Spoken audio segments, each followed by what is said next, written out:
On n'a que ça à la bouche. Dieu, il aime les menteurs, mais il n'aime pas le mensonge. C'est pourquoi je dis à quelqu'un, il ne peut pas aimer une femme et détester ses enfants. Tu ne peux pas aimer un fruit. Tu ne peux pas aimer un arbre et détester un fruit. Tu ne peux pas. Tu ne peux pas aimer un arbre et détester le fruit de cet arbre-là. On dit, un arbre produit du bon fruit. Un bon arbre produit du bon fruit. Alors, si Dieu, il n'aime pas le menteur, si Dieu n'aime pas le mensonge, mais ça veut dire que aussi il n'aime pas le menteur. Mais pourquoi vous dites que Dieu aime le menteur, mais il n'aime pas le mensonge? Mais je ne comprends pas. S'il aime le menteur, mais qui produit le mensonge? C'est le menteur. Alors, il ne peut pas aimer le menteur et rejeter le mensonge. Qui est les menteurs? Dieu n'aime pas les menteurs. Dieu a horreur des menteurs. Parce que le menteur, est comme le mensonge ne sort que du menteur. Changez votre façon de faire. La parole a été dite. Cherchez premièrement le royaume des cieux. Cherchez premièrement le royaume des cieux. Mais quand c'est royaume la comment? Est-ce qu'on vous a dit comment vous devez chercher ce royaume-là? Est-ce qu'on vous a dit? Est-ce qu'on vous a montré comment vous devez chercher le royaume-là? Vous êtes dans tous les jours, chercher le royaume des cieux. Mais montrer aussi comment chercher le royaume des cieux, c'est important. Il ne suffit pas de le répéter. Mais il faut montrer comment on peut chercher. Parce que les enfants de Dieu en ont besoin. Les enfants de Dieu veulent le changement. Les enfants de Dieu veulent la vérité. Les enfants de Dieu veulent voir la face de leur Père. Donc, je peux dire à quelqu'un, cherchez premièrement le royaume des cieux et tout le reste vous sera donné. Mais comment chercher le royaume des cieux? Jésus a dit à Nicodème, il faut naître de nouveau. Et là encore, il n'a pas compris. Parce que Jésus a parlé en esprit. Mais le gars n'a pas compris. Il dit, moi je suis déjà né. Mais il dit déjà encore, je vais naître comment? Mais il n'est pas encore, Jésus n'est pas allé loin. Il s'est arrêté là. Et je ne suis pas d'accord. Il devait aller encore plus loin pour lui dire, naître dont je te parle.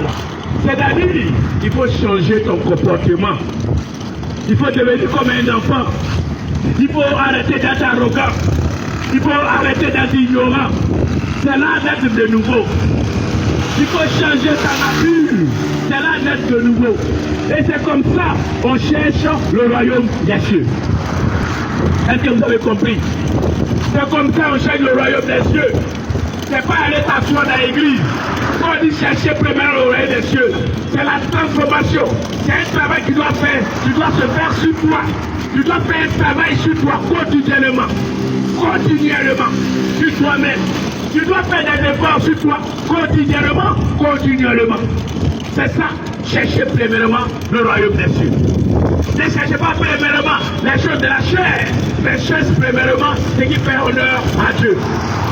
Qu'est-ce qui peut faire honneur à Dieu? Et c'est ça. Qu'est-ce qui peut faire plaisir à Dieu? Et c'est ça. Il faut poser la question. Pose la question à quelqu'un. Pose la question à Dieu. Rentre dans ta maison. Ferme ta porte. C'est pourquoi il dit que vous priez. Rentrez dans votre maison. Fermez votre porte. Ça dit ferme tes yeux. Ferme ta porte et tu commences à interroger Dieu. Qu'est-ce qui a marché? Qu'est-ce qui n'a pas marché? Qu'est-ce qui est bon et qu'est-ce qui n'est pas bon? Qu'est-ce que je fais tous les jours qui ne n'ont pas Dieu? Qu'est-ce que je fais?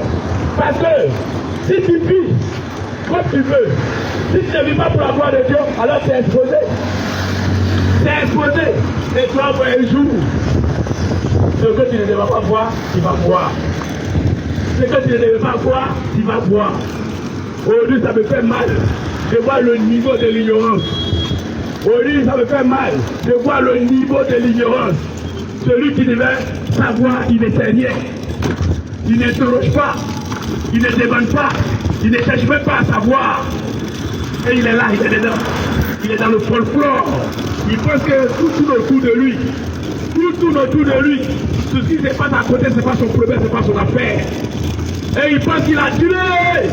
Il y a longtemps, mais tu as vécu combien de temps? Tu as vécu combien de temps? Et tu penses qu'il y a longtemps, tu n'as même pas encore 100 ans. Tu n'as même pas encore 100 ans. Et tu penses que tu as vécu longtemps. Et encore, il y a une autre parole. Jésus a payé le prix. Jésus a payé le prix. Arrêtez de vous blaguer. Arrêtez de vous blaguer. Voilà.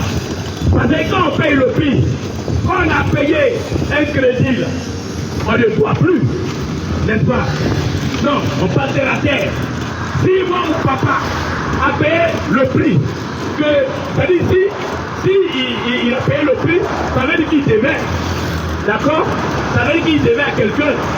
Ça veut dire que nous, hommes, nous, humains, on s'est mal comportés, donc on devait. Donc Jésus vient, il paye ce prix. D'accord? Maintenant, aujourd'hui, les gens sont là. Jésus a payé son prix, il a payé qu'un prix. Et puis tu es en train de souffrir. Jésus a payé son prix, et puis tu es en train de souffrir. Vous avez le mensonge. Vous avez quoi on vous ment? Il a payé son prix. Donc, tu te vas à quelqu'un. Hein? Et puis, ils ont payé le crédit là. Maintenant, tu peux te permettre d'aller prendre d'autres crédits. Parce qu'il a payé l'ancien crédit. Mais le crédit demeure toujours. Est-ce que je parle à quelqu'un? J'ai dit, Jésus a payé le prix. Jésus a payé le crédit. Donc s'il avait payé le crédit, c'est qu'il y a quelqu'un qui a contracté un crédit. Donc il vient pour éponger ça. Donc quand il a payé ça, donc toi tu t'élèves aujourd'hui pour aller insulter quelqu'un. Toi tu t'élèves aujourd'hui pour aller manquer du respect à quelqu'un. Tu te dis non, Jésus a payé. Donc tout ce qu'on va me faire, ça ne peut pas m'atteindre. Tu as vu comment tu es ignorant? Tu as vu comment tu es fou? Il n'a pas le payé plus de ça. Voilà, il a payé le prix il y a une fois. Ce qui s'est passé là. C'est-à-dire qu'Abraham devait le faire par son fils Isaac. Mais Isaac ne devait pas suivre ça. Voilà. Et Jésus, Dieu a pris son fils pour payer le prix là. Mais ça demeure toujours parce qu'on prend toujours crédit. Ça demeure toujours parce qu'on est toujours ignorant. Ça demeure toujours parce qu'on est toujours fou. Ça demeure toujours parce qu'on ne fait pas confiance à Dieu. Donc le crédit là demeure toujours. L'ancien crédit a été payé et les nouveaux crédits qui sont là. Donc pardonnez, arrêtez ça. Arrêtez de penser comme ça. Changez votre façon de faire. Changez vos comportements. Dieu, Jésus n'a pas payé ton prix à toi. Il n'a pas payé ton prix à toi. Est-ce que je parle à quelqu'un? Voilà. Si tu sais qu'il n'a pas payé ton prix à toi, dois faire attention. Si tu sais que Jésus n'a pas payé toi ton prix, le prix de tes mensonges, parce que vous ne comprenez pas. Quand vous dites que Jésus a payé le prix, là, ça veut dire que toi, tout le mal que tu fais là, ça compte pas. C'est ça, non? Comme Jésus a payé le prix là, tout le mal que vous faites là, ça compte pas. Tout le mensonge que vous proférez là, ça compte pas. Parce qu'il a déjà payé. Vous voyez où se trouve l'ignorance? Et les gens ne peuvent pas vous clarifier parce qu'ils n'ont pas l'esprit de Dieu. Ils ne peuvent pas vous dire parce qu'ils ne peuvent pas aller au-delà de ça. Aimez la vérité et la vérité vous affranchira. Cherchez la vérité. Cherchez à vivre dans la vérité et vous allez voir la gloire de Dieu. Si tu cherches la vérité, tu verras la gloire de Dieu. Et Dieu va être élevé. Si tu vis dans la vérité, si tu n'es pas dans le folklore, et le jour qu'on va découvrir que ce monsieur est véridique, le monsieur est intègre, c'est eux-mêmes qui vont te rechercher pour te faire roi. C'est eux-mêmes qui vont te rechercher pour faire de toi une bonne personne. Pourquoi? Ça c'est humainement, mais spirituellement tu es une bonne personne. Ouvrez votre cœur à Dieu. Rétablissez-vous. Le royaume des cieux est descendu. Le royaume des cieux est descendu. Je viens non seulement pour sauver les chrétiens, mais les musulmans aussi. Je viens non seulement pour sauver les chrétiens, mais les musulmans aussi. Le débat est clos. Il n'y a pas à faire de débat contradictoire. Donc j'appelle les uns aux autres. Vous qui faites les débats, arrêtez. Parce que vous n'êtes pas en train de faire honneur à Dieu. Vous vous exposez. Vous vous exposez. Voilà. Vous vous exposez. Je n'ai pas la faire plaisir à quelqu'un. C'est toi qui dois rentrer dans ton plan. C'est toi qui dois faire sa volonté. Et non lui qui va faire sa volonté. Aujourd'hui, si l'homme avait la possibilité de dire un ange, viens et cherche à me laver, je te dis que